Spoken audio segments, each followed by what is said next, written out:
So I'm pumped and excited today because I'm going to share an experiment with you guys. It may flop, but hey, that's why it's called an experiment. We're going to go back there today and we're actually going to use a special technique that I've never used before.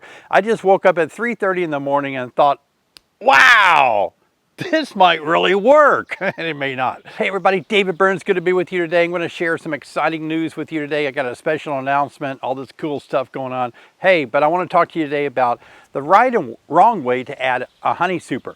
Now, a lot of you are getting at the time of year when you really are wanting that honey, that nectar to be brought in. You want honey out of your hives. And what happens is, let's get right into it. What happens is, if you use a queen excluder, sometimes we call these honey excluders because sometimes they can exclude the bees from going through them up to the honey super above them because there's just a little more work to wiggle through that. That's not always the case. Sometimes these work fantastic, and what they're designed to do is to hold your queen down in the brood nest area, keep her from laying eggs up in the super, and that's what's going on in the two hives behind me. I've got a couple of hives here. I've got, I don't know, 5 or 10 hives behind the building here. I think I have 20 plus hives down in my other apiary down there. These are my YouTube studio hives that I love to work in. No brood at all up there. Never used a queen excluder. Now, I'm not saying you don't have to. I think these work great sometimes. In fact, today in this video, we're going to go back in a hive back here behind the building because it is going gangbusters with some acorn frames that I put in there. I made a video, you guys saw that probably, but I'm going to put a super on there. We're actually going to use a special technique that I've never used before, and we're going to jump right into it and see if that's going to make a difference. Let's get into it. So we want to add a honey super to this hive that's exploding really fast, and I'm going to use a honey super with the acorn, and I can tell this is either doubled or triple wax frames. Here's the deal though. I don't want to put a queen excluder on it because I think that's going to minimize how quickly they just get up there, and I want them to kind of get going fast. And so I've got a special technique that I want to try, and it's this little thing right here. I thought if I could take, and this is going to be an experiment, but if I could take a deep out of the bottom with a queen on it like this and put the queen in here on a frame, a brood frame, put the top on it, then perhaps what I can achieve is I can still have my queen out and laying, because a queen excluder is going to prevent some of the bees from coming up into the super. But this is going to confine my queen to one frame. Maybe I'll leave it there for a week to 10 days, giving time for these frames to start getting drawn out and get maybe some honey in there. And then I can kind of contain my bee, because what's going to happen is they're going to draw these frames out and this queen's going to get up there and lay really quickly because they're undrawn. An experiment, I'm going to see if I can pull this off. I think it's going to be really good to test her out, so let's see if we can pull this off. Look at this, we've topped 147,000. So I appreciate you guys subscribing. It gives you a chance to be notified each time I make a new video if you click on the bell. So I appreciate it if you would take a moment right now and subscribe, give me a thumbs up. I've been traveling down to Tennessee. I'm going to be there. I'm going to be speaking at the Illinois State Convention tomorrow, Saturday. I'm leaving in a little bit to go down there and speak. And then from there, Saturday night, I'm going to be going down to Tennessee. I've been involved in a YouTube project. And I don't know how it's going to go. I'm going to tell you about it. Probably not what you think, but I'm going to tell you about it in the upcoming few months. I don't know when, but it'd be something I think you may enjoy. All right, let's get some smoke here. I actually made this hive very mad today. They did not like me earlier at all. I knew I was going to be filming here, so I actually mowed. I ran the mower as quick as I could in front of the pallet that they're on. Oh my gosh. Wow. They did not like me at all. So I have to make a note that this hive does not like mowers. Now, most bees don't like mowing at all. Some do, some tolerate it. Not this hive, no toleration at all. So I thought I had to actually wait about a couple hours to come back. They've kind of calmed down a bit now. But boy, they were upset. I was not their friend at all. That's why I was going to work them with just a hat and a veil and no gloves, but after I made them mad mowing, I'm all suited up. So what we're going to do is try to find the queen now. And you can tell they've already just drawn out all these frames all the way to from wall to wall. So I'd like to find the queen in one of these top boxes, frames up here. That way I could more quickly move her into her little containment cage. These containment cages, by the way, where you can isolate the queen, they've been around for a long time. They've been used in universities for various experiments and all. Oh gosh, I think I was playing with them a decade ago. So they've been around a long time. And kind of a experiment here to see if I can possibly just cage the queen, keep her laying, and allow the worker bees to have free reign up into the super. Now, I always say wait until you get about 5 to 7 frames drawn out in the top box before you add the second box. Now, in this case, wow, they've been doing such a great job. Look at the larvae on here. That's a little bit too old. We may not find the queen close by on this frame because we're looking for more like eggs. But that's what larvae looks like for those of you that are kind of new beekeepers. But we do see eggs on this side. Let me flip this over to you. Do you see the eggs in there? That's what eggs look like. So the queen was there. Let's see if they're straight up. No, they're starting to lay down a little bit. A couple of days ago, the queen was on this frame because they're a little bit angled down. So the queen is close by. Could be in this top deep. I always just like, oh, if she is, it makes my life so much easier. Now, one of the things you need to remember, always keep your smoker going. Don't just pick it up and use it. Pick it up and puff it first, like this. Get it charged up and then use it. And then puff it up a few times before you set her back down. A lot of times people just don't puff it and it'll go out on you. All right. Get me a new pair of gloves. I ordered a new pair of gloves. These are killing me. They're just so old and they're so covered with propolis that they're hard to manage now. All right, I found my queen. Ha ha, life is so much easier. There she is right there. Right in the center, do you see her? Yep. So we're gonna cage her. That'd be wonderful. Anyway, we're gonna go ahead and see about confining the queen over here. I'll get back in the scene here just a second. Here we go. So let's set this on the top here. Don't want to smash any bees. There we go. Right here is a good spot. And I'm going to check where the queen is again before I put it back. I'd like for her not to be in an area where I can accidentally kill her. There she is. All right, she's kind of in the middle. Going to lower it down, keep an eye on the queen all the way down. Okay, good. The queen is isolated in here. Now these are a little wider than a frame, and I'm hoping that this box that I've studied has enough space to allow me to put this frame in there without losing another frame. Oh, got my glove stuck under the lid. There we go. There we go. So, if you're wondering about, you know, will the queen be able to lay in here because this is cap brood? Yeah, that will emerge, and once it emerges, then she can lay in there again. The bees will continue to clean this up and get it all ready for her. No problem. Let me get up close. I want you to see this a little bit. Okay, so we have the queen in there. So we're going to put it back in. That way we're holding the queen in isolation. All right. Boy, it's going to be tough getting another frame in there, but we're going to try it. I think it's going to work. So let's go ahead and get this frame in there. So let's put things back this way. See how much of a gap we get. We need smoke again. they're remembering me from the lawnmower experience a couple hours ago. Hey, there's the guy with the lawnmower. I recognize his smell.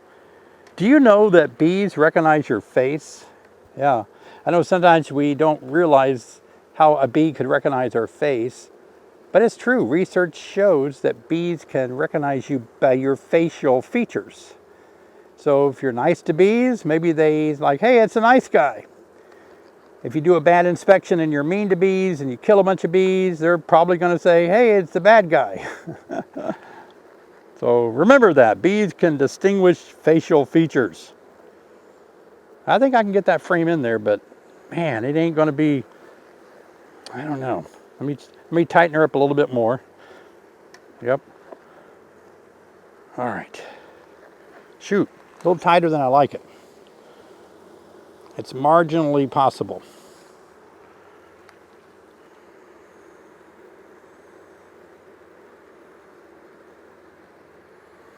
I'm still gauging the possibility of this working. Ooh, I just don't see it happening. I'm thinking about it. And then if I can't do it, I got this frame to deal with. Nope, that's not going to work. That frame is not going back in the house. All right, well, what we'll do, we've got plenty of other places to put this frame. I kind of don't like that. I was hoping I could get them all in there. I'm still going to try the experiment with 9 frames. That's fine. Some people run 8 frame deeps, you know. So let's level off the playing field here by going wall to wall with a gap toward the wall. That'd be less likely to make some stray comb. All right, queen is confined. Now let's take our honey super. Alrighty, no queen excluder. And they're ready to start building out some wax because all 10 frames are filled out in this top deep. Look at that. So now they have direct access right into this honey super. All right, now we'll put the top on it. Now we've got to find a home, a nice place for this other frame here. All right, I believe I have a hive down here that I can put this honey frame into. Again, I'm carrying all the bees with it. See, a lot of you freak out and think, oh my gosh, there's going to be a battle going on, but nah, it'll be fine. So I've got a little hive started here, and I know that they haven't drawn out all their comb yet, so this frame on the end is going to be taken out so we can experiment to see where we would put another frame in here. All right, not much there. Let's leave that one out. And the one next to it does have bees and comb on it. Shake some bees off me, so I'm going to drop this in here. Let's go bees on the other side like that. All right, perfect. Put that in here like that. And then we'll put this frame back in. That's their frame. Okay, so that is a good home for that frame. And then that leaves us this empty frame here, undrawn acorn frame that we can put somewhere else when we need an extra frame. Now we'll have to remember back in the home hive back there, well, it's hot today. Pushing 96 degrees, I think. Golly. But I think my eyes are burning with sweat. But back in the hive where we added the super to it, that'd work out good. We're going to wait about a week, 2 weeks tops, and that will give us enough time to get the bees drawing out that top super and hopefully putting some nectar up there. And we'll have to keep managing keeping our queen out of there because, like I said at the beginning of this video, I just don't like to use queen excluders, but it does mean I have to manage the hives a little bit more. But once I get honey, nectar in those frames in that top super, the queen is not going to take advantage of it because she can't lay her eggs in nectar or honey. So I think that'd be a good deal for us. Well, I'll tell you, that was fun getting into that hive. Wow.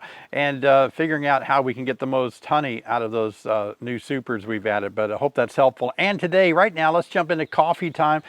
Friends, I love to share life principles with you. Honeybees teach us so much about enjoying life. And today I want to share with you my life principles, what I value, what are my life values. You may you may not know me personally and in depth, but today I want to share with you what my values are, what I hold dear. And the first one, of course, is family. I mean, what can be more important than family? Now, I know families sometimes have tension. We don't always get along. We don't always agree with each other, but family does for family. You do for family, right? I mean, you're blood related, you're tied. If you can't depend on your family, who in the world can you depend on? And I know sometimes we have friends that are, deeper. We're closer to our friends sometimes than we are our own family. But when the rubber hits the road, family is really who we really need to be pouring our life into. And so it's important to hold your family dear. I love my family. I love my mom and dad. They're both deceased now. I love Sherry's mom and dad. I enjoy being with them. And of course, we have 6 children. All of them are grown with their own children except for Christian. And he's just, he'll be 17 this fall. So, got a great family, 13 grandchildren. So, we love time with our family. And I hope you do too. I would encourage you to really place a high value on your family. The second thing that I hold dear that's very important to me is integrity. I believe in integrity. I have always been raised. I was raised I was raised in the South by a very conservative family, mom and dad, and especially my dad. He was my hero, and he really taught me to be honest. That's another value that I hold. And he taught me to have integrity. He taught me things like if you borrow something from somebody, return it in better shape than when you borrowed it, because then you're likely to get to use it again. If you bring it back not so good, they may not let you borrow it again. And to me, that's integrity. Being able to be who you really are all the time is really key to me. And so whether you see me on my videos or whether you talk to me in person or see me at a conference or something, I'm the same guy. I just find it difficult not to be me everywhere I go. And sometimes that's not good because I think sometimes I'm overly opinionated, but that's a different video. But I am me all the time.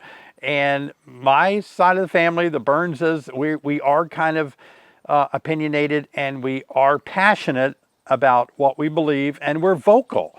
And so I've had to learn over the years when to be vocal and when not to be so vocal. But I think integrity goes right along with my next value and principle, and that is honesty. It's important to be honest.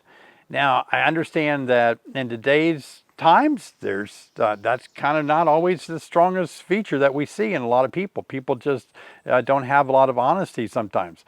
Honesty is most important to me. If you're honest with me, and then I really respect you. If I catch you being dishonest to me, or not open, not truthful to me, and you're dishonest, hard for me to trust you. So we really need to really place a high value on being honest. And that's really something we need to teach to our children too, is to be honest in all your dealings with other people. Stay true and stay honest. Next thing that I hold dear is loyalty. It's important that we have loyalty. To be loyal to people, got to be loyal to yourself, of course, but you got to be loyal. And I love being loyal to people. If you come alongside of me and help me out, and then I really want to be loyal and return that and help you out. Loyalty is standing beside somebody, even sometimes when it's hard. We're going to be loyal people. And wherever you work, you can be a loyal employee. You can show up for work. You're loyal to your employer. You work hard. You're loyal to your wife. That's just so important to me. Sherry and I have such a great relationship. We love each other dearly, and we just value our time together. We work together, run a business together. We have for years, and we enjoy our hobbies together. And so I'm loyal to Sherry. She's loyal to me, and that's so important to us. And to have a marriage where each partner is loyal to each other, we highly value that. Another value that I hold dear is courage. Courage is tough. Sometimes it hurts to be courageous. It's scary to be courageous. And sometimes you have to do things that take courage. But if you're courageous, if you have courage, then you're likely to do a lot of good things in life, a lot of good things in this world. come by being a courageous person. All of us can take the easy way out, the easy road, and just say, you know, I'm a little fearful about that. I don't trust the outcome. I'm not sure of the outcome. I need more data. I don't want to do it. It's not, you know, I don't feel comfortable doing it. I'm a little reserved about doing it. And sometimes the courage can just wash all that away, and you can do what needs to be done by being courageous. And one of the things that's helped me a lot in beekeeping is being courageous. I never thought I would do some of the things that I'm doing in beekeeping now, because at the time they were so scary. They were so unreal that I thought, oh, I don't know if I could ever do that. I didn't think I could ever get behind a camera and talk to people. So you got to be courageous. Got to sometimes just take that first step and do it. And courage is going to get you motivated to do that. The next thing really is generosity. I hold generosity as a high value in my life. I want to be a generous person. I don't want to be stingy. And as you can tell, I'm not stingy with my beekeeping knowledge. I'm not going to hold it back. I make 2, 3, 4 videos a week where I'm generous with what I know. And I always say I'm one beggar telling another beggar where the food is. And that's really, we're nothing more than that. We need to help each other out. I love being generous with the things that I have. If you need to borrow something from me, I'll be generous.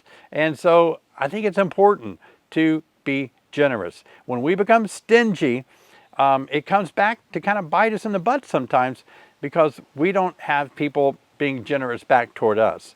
But when we express generosity, I think that's important, because other people will oftentimes be generous to us. And that's not why we do it, but it's how it's supposed to work. We're all supposed to be generous to each other and help each other out. That's huge. My next value is respect. I think it's important that we respect each other, and I think it's important that we show respect. And sometimes it's hard to, you know, we talk about respect a lot. We talk about earning respect, how sometimes it's hard to earn respect, or, you know, how do I get people to respect me? But I think it's key that if we practice some of these other values that I've just mentioned, respect comes naturally. You know, if you're loyal to your family, if you have a loyalty to other people, if you're courageous, honest, you have integrity, and you are really generous, then it just works into people that will respect you for that. And that's all it is to it. Being a sincere person that people feel like they can trust, people will respect you. And respecting others is key. Don't just throw everybody under the bus when they make a mistake. Realize that we're all imperfect. My gosh, I've made so many mistakes myself.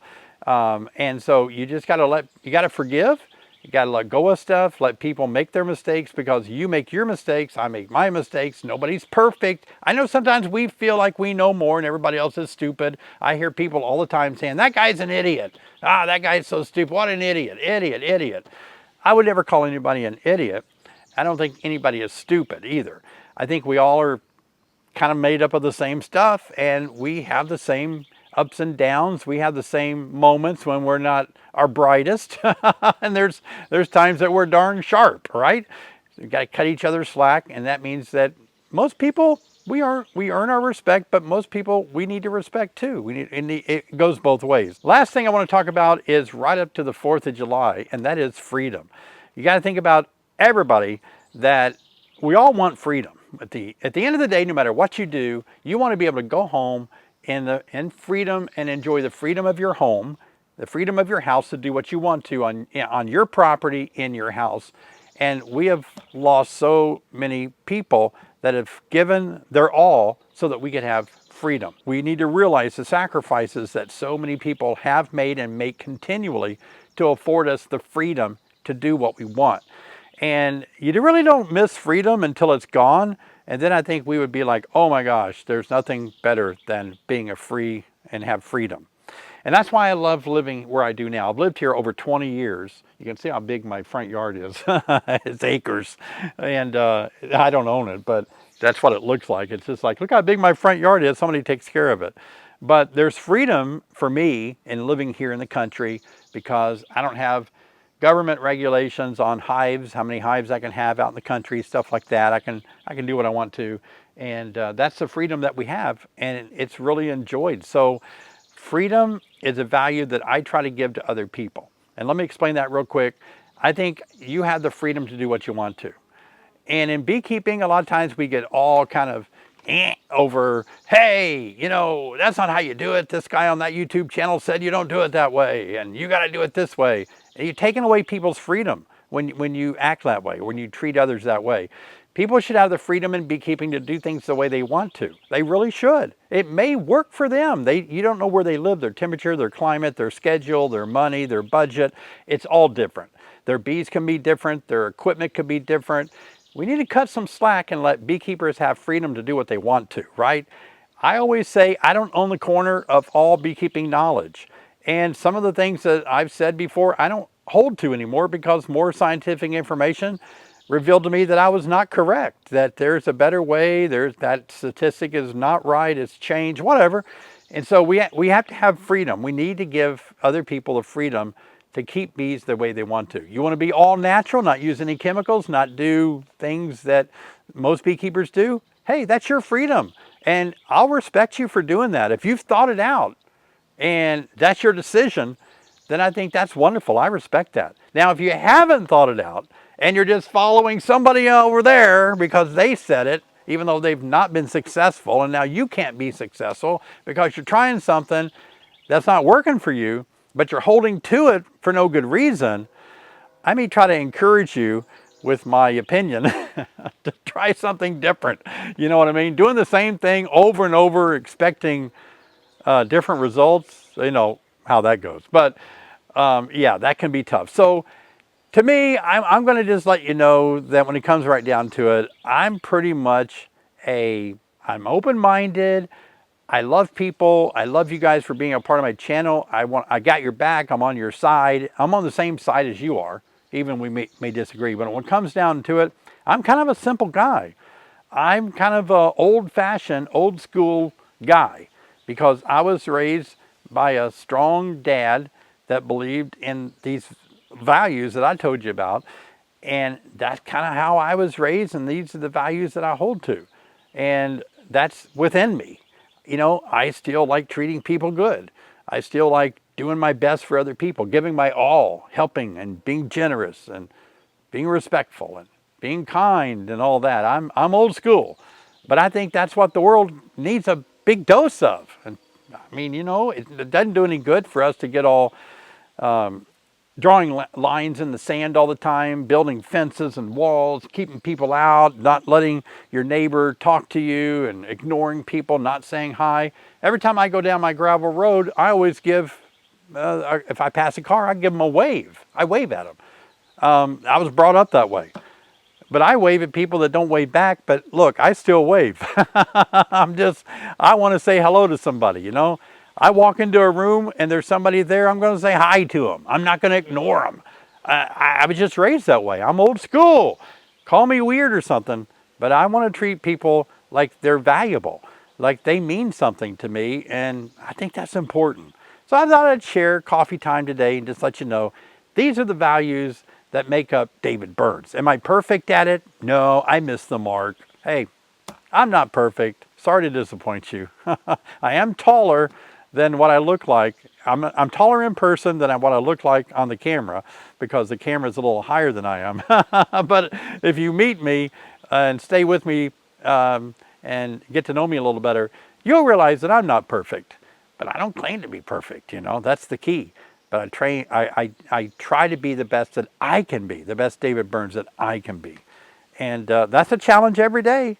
Like I said, I'm not good at it, but keep trying. So I hope you'll keep trying. And maybe some of these values that I've just mentioned really resonate with you as well. Now, usually at this time, I refer you to watch another video, but I'm going to give you a little extra treat today, and I'm going to give you some bloopers.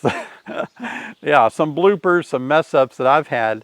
And maybe that'd be entertaining to realize that, oh, David's not very perfect, is he? He really messes up a lot. And so enjoy this blooper reel. Well, when I'm fine, I can't talk anymore. Look good? Well, as good as it's gonna get. Yeah, I know. I'm working with, I don't have much to work with. All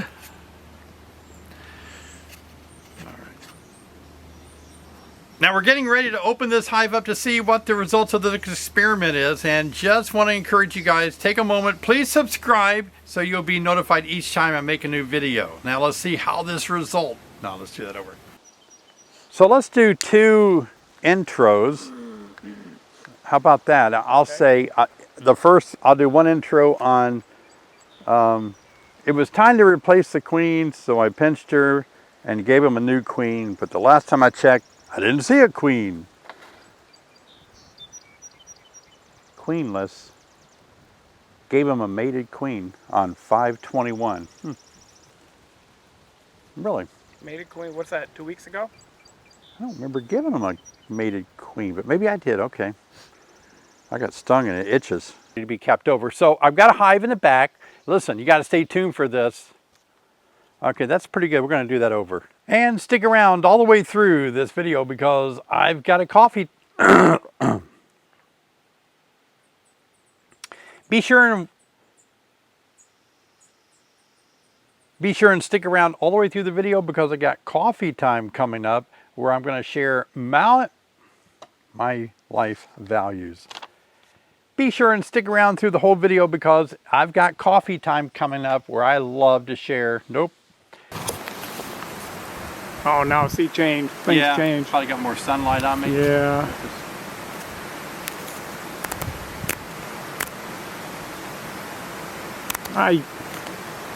Stupid thing. You would think I'd learn how to do this, wouldn't you? Oh, that's my problem. I'm sure my mic's on.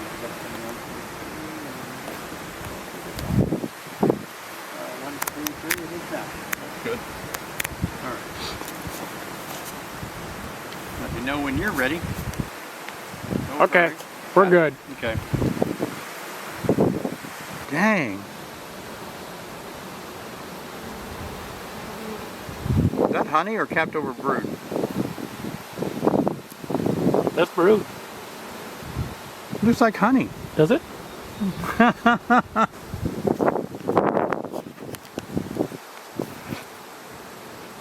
Hot in there. How's it look? Good? Yep. All right. Every Thursday night at 7 p.m. I have a live stream. All right, you ready? Yep. All right. Whoa. I found a hole. See, it always like shuts off the first Yeah, I've time. heard that, yeah. I don't get that. I don't either. Scary. All right, all right, all right, all right, all right, ready. Are you filming? I think I got one pissed. Huh? Oh no, it's out of that hive. Look okay? Oh, okay, you ready? Yep. I want this background, but that's cool. You're good. They'll stay there. You're good. Oh, you can take that chair. Can you hear me? He's going to move over there then. What is he?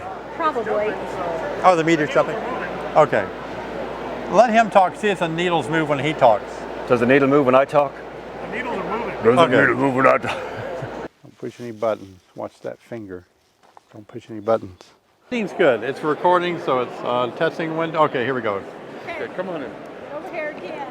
We're gonna have. Can you see me? You look like you're pointing at my butt, my nose or something. You're taller than them, so I'm spreading my legs so I can get down on the human level. And then we're on tipping. I don't see you though. Get in here, Jennifer. That's right. All right, all right. Where's the button? Now it's recording.